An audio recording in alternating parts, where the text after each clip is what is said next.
Hello, magandang gabi. Magandang gabi sa aking apo na si Wish Haben. Okay, ang ating pag-usapan ngayon ay si Kiko Barsaga. Isa sa tatlong bagong gumbursa. Ang bagong gumbursa ng Pilipinas ay si Eli San Fernando, mga bata lahat. Si Kiko Barsaga at saka si Leandro Leveste.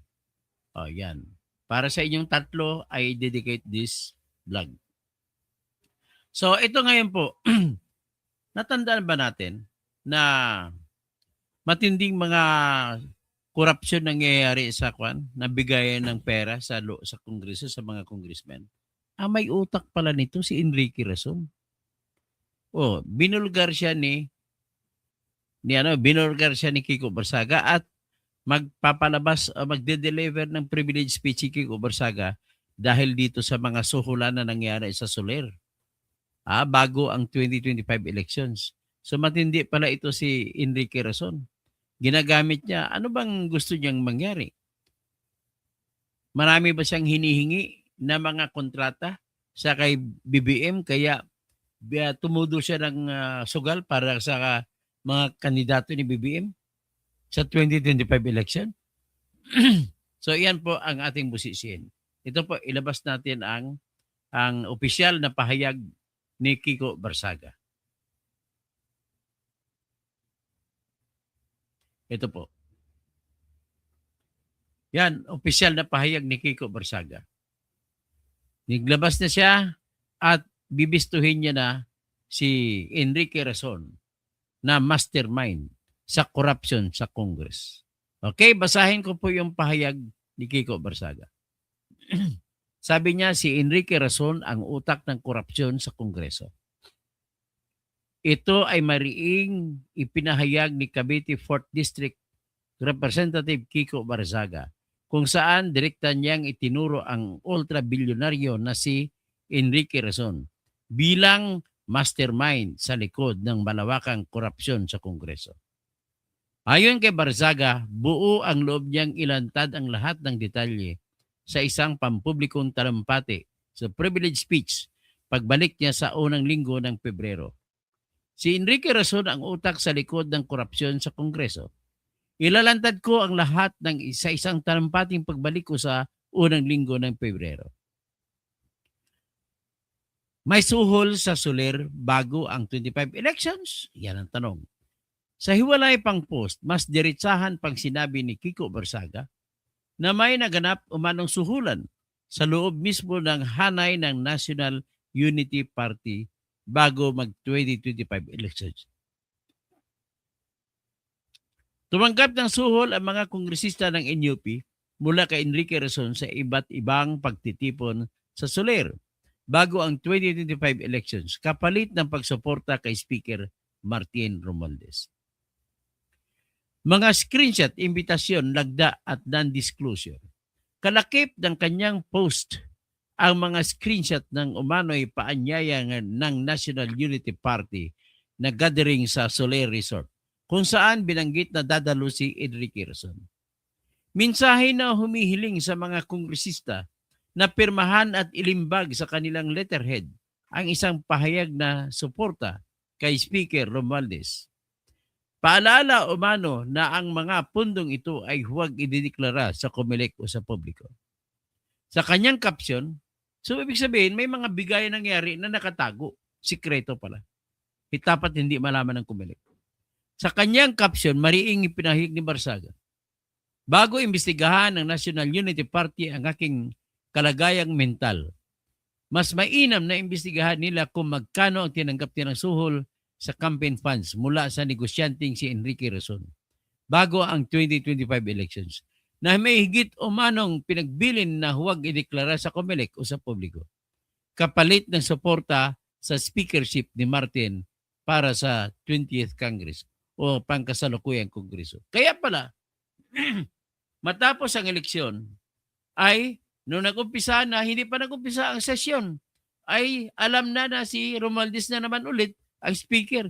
Kaya pala ito palang dahilan. May nangyari na bago mag-eleksyon, binigyan na sila ng pera ni Enrique Razon kapalit ng kanilang suporta kay Martin Romualdez. Kasabay ng mga revelasyong ito, iginiit ni Congressman Kiko Bersaga ang panawagan na mabilis na umani ng malawak na reaksyon online. Marami ang nanawagan ng investigasyon, dokumentadong paliwanag at pananagutan, lalo't may kalakip ng screenshots at tuwirang akusasyon o diretsahang akusasyon. Sa ngayon, wala pang opisyal na pahayag mula kay Enrique Razon sa pamunuan ng NUP o sa kampo ni former House Speaker Martin Romualdez hinggil sa mga paratang. Habang papalapit ang unang linggo ng Pebrero, nakatuon ang mata ng publiko sa ipinangakong buong pagbubunyag ni Congressman Kiko Bersaga, isang pahayag na maaaring magbukas ng mas malalim at mas mabigat na usapin sa politika. So, yan po ang tinitingnan natin. So, tingnan natin po. Sa ngayon, titingnan na natin ang Facebook page ni Kiko Bersaga.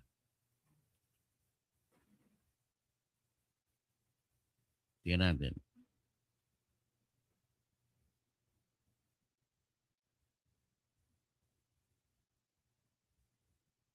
Dito po makikita natin ang iba't ibang sinasabi niya.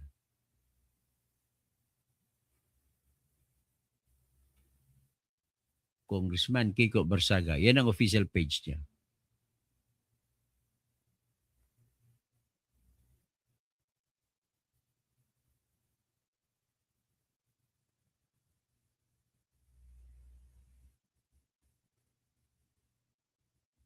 Dito sa Facebook page ni Kiko Bersaga, tahasan ding inlabas niya ang damdamin niya na nagsusuporta siya kay Colonel Audi Mungaw sa pagbibitaw o pagbabawi ng support para kay BBM.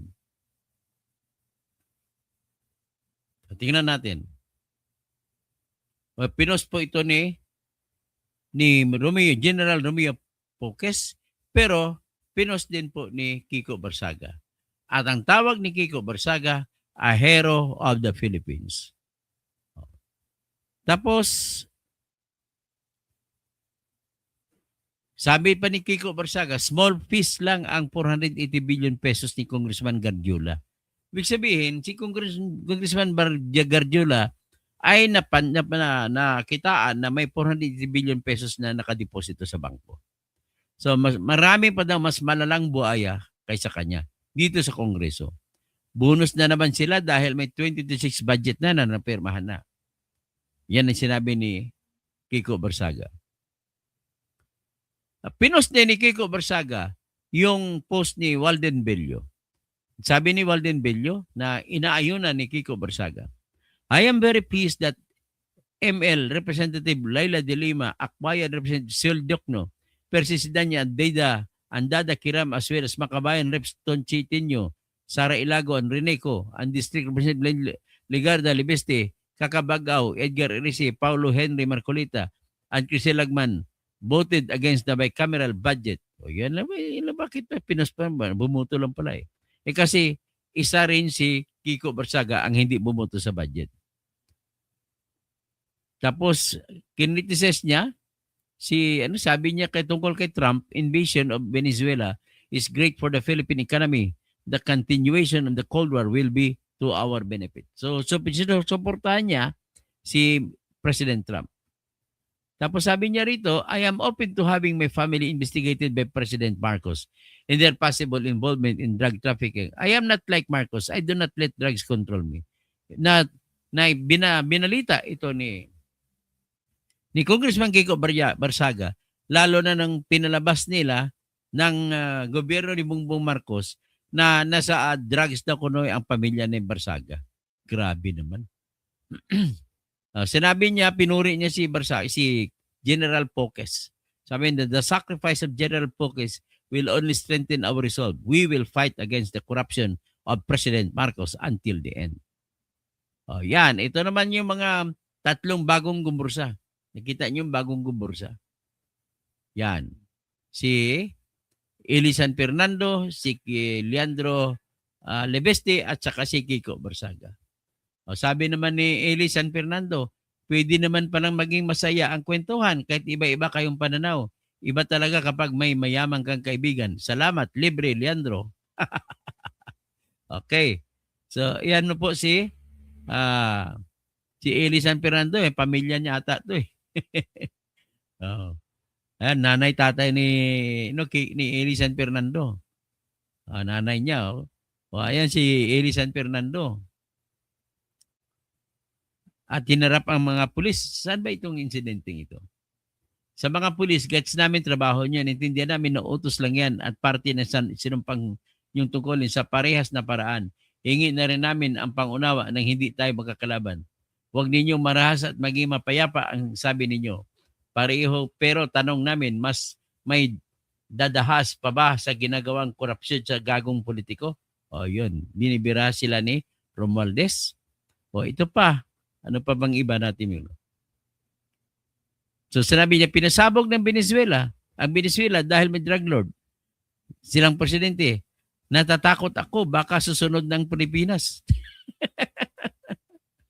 Okay, ito, kinot niya rin si Senator Rodante Marcolita, pakinggan natin. This is recklessness. Mr. President, when we place massive increases in ayuda and standby funds side by side, a troubling picture emerges. We're expanding both the soft channels of political patronage and the fiscal backdoors that allow them to be financed, all while claiming to pursue reform and discipline. This is impunity. Mr. President, other countries show us that assistance can be productive and empowering. Vietnam, for example, focuses on livelihood-enabling support, such as boats and fuel subsidies for fisherfolk, rather than endless cash handouts that foster dependency. Yet, in this bicameral report, we doubled down on program funds and lump sum assistance instead of redirecting resources toward long-term solutions for food security, jobs, education, and healthcare systems. The Philippines can take it a notch higher by enhancing the implementation of our electricity lifeline rate. Senate Bill number 63, one of my priority bills, Mr. President, aims to exempt all household consuming 200 kilowatt hours of electricity or less. A median of about 1,750 pesos, 5.5 households will only cost the government an estimated 115 billion pesos per year. This provides for a more transparent and targeted assistance for qualified individuals. It should be pointed out that under the 2025 GAA alone, Sir President, 194 billion worth of ayuda was set up for the beneficiaries of PORPIS, MAIP, AIX, TUPAD, and AKAP. Senate Bill 63 can lead the way for the re-evaluation of these programs in the future and hopes for lesser reliance on these unviable interventions. So, yan po, no? This is recklessness. Mr. President, when we place massive increases in ayuda and standby funds side by side, Dito naman tayo ngayon, pinapakita din natin yung suporta natin sa sinampa nila ni Leila de Lima na kaso na pagpadeklara sa tinatawag na unprogrammed funds. At sinusuporta natin ang tahasan sila ni Leila de Lima at saka si tsaka si Erisi. Pakinggan natin po yung interview kay Leila de Lima at saka kay Erisi. Yan po sila, yan ang tama ng ginawa nila at kagaya rin sa ginawa ni Kiko Barsaga ay sila hindi pumirma sa budget na yan. Pakinggan natin ito. Say grave abuse of discretion. So you believe may grave abuse of discretion kahit papasa pa lang yung ganun? Meron na po yung tinatawag na right and actual justiciable controversy. Dahil na-approve na yung budget, at approve na yung budget, napirmahan na ng budget, naging batas na, it can always be implemented anytime. by the executive. Kaya nga po yung aming petition is a petition for certiorari and prohibition. Certiorari kasi meron grave abuse of discretion, and then prohibition para i-prohibit yung mga nasa executive, lalo na yung sa executive secretary and sa Department of Budget, yung DBM secretary, na hindi muna dapat nila i-implement kung ano man yung may balak man sila tungkol sa program appropriations. And look, what is at issue here, the core issue is the constitutionality. So anytime pwede nang i-resolve ng Korte Suprema ang issue of constitutionality of any law. And GAA is a law. Yan. Yan po ang petisyon nila. Oh. Ako'y nalulungkot sa sa pangyayari sa atin. Nalulungkot ako sa Supreme Court natin. Bilang dagdag na pagsisiwalat dito sa aking vlog na ito. Naalala ko na si Coco Pimentel ay nagsampa rin ng petition para sa unprogram funds na 700 plus billion ay ibebasura. Natapos na lang ang eleksyon, hindi pa rin nakapag-desisyon ng Supreme Court. Ngayon pinakabago ito na petition sa Supreme Court na panawagan din na ibasura ang unprogram funds kasi talagang unconstitutional yan. Ngayon, yung kay Coco Pimentel, balik ako doon. Nagpetisyon na siya pero anong nangyari? Ginamit ang mga unprogram funds para kumita na naman sila sa mga flood control. Yan po ang nangyari. Kaya with this, ladies and gentlemen, yours is the prayer. Wala tayong magagawa. Magdasal na lang po tayo na matigil po yung mga corruption sa atin. Wala, helpless na po ako talaga. Si Virgin Piquero, si Virgin Lapere, good evening po, Attorney Toto, watching from England. Ay, maganda nga. Goodbye, England, Rose. Yan, isa sa favorite singer ko si Elton John. So, naimbag rabim kapsat, naimbag rabim kada kayo amin. Mayap abingi sa mga kabalin ko. Maupay nga gabi sa mga waray-waray. So, maray na banggi sa mga Bicolano. Maliban lang kay maliban na lang kay hindi ko binabati si Terere doon. Yan ang masyadong mapagkunwari na mga Bicolano. Oy. Alden Llano, gapate. Yes, nagpati ako sa kanya. Mas magaling yan ng dihamak. Tapos Galaxy, good evening po, Attorney Toto, watching from Singapore. Carolina Garda, BBM resign now. Talagang pinaparesign na siya ng Catholic Church. Amalia Rego Rosa, who is Enrique Rason. Si Enrique Rason po, yun yung negosyante na isa sa billionaire. Julian Sword, mukhang yang si Enrique Rason din ata yung tumawag kay yan, mukhang yan atang ER na sinasabi ni Lucas Bersamin na tumigil na lang hindi na lumaban si Lucas Bersamin dahil sa tawag ni ER si Enrique Rason na negosyante.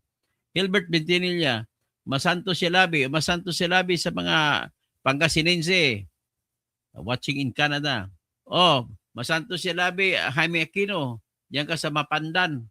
Okay, Masanto Silabi kay yung whistleblower sa ghost students sa ALS at saka sa senior high school at junior high school na si Marmy Cabonyas Bautista na pinarusahan siya, pisuspindi pa siya kung dahil man lamang siniwalat niya at inexpose niya yung nakawan ng mga na ginagawa ng mga supervisor sa DEX yan sa Pangasinan, sa DepEd. Tapos superintendent sa Pangasinan 2 na si Vivian Luz sa Pagatpatan at saka kasapi diyan sa mga nakawan sa ghost students sa junior high school at senior high school, kasapi diyan si Tolentino Aquino na siyang regional director ng DepEd sa Ilocos Region. So, si Joseph Roblesa, we love you, Toto. Salamat po sa inyo. Sino pa? Good evening. Sa Joseph Roblesa, sabi niya magaling na lawyer. Yan si Attorney Toto. Salamat po, salamat po. Sino pa? Magandang gabi po sa lahat at tayo pagpahinga muna sandali at may babalik ako po, magbablog ako mamaya. At tirahin natin yung kapatid ni Pukwang na inapi ng LTO. Tirahin natin ang LTO mamaya.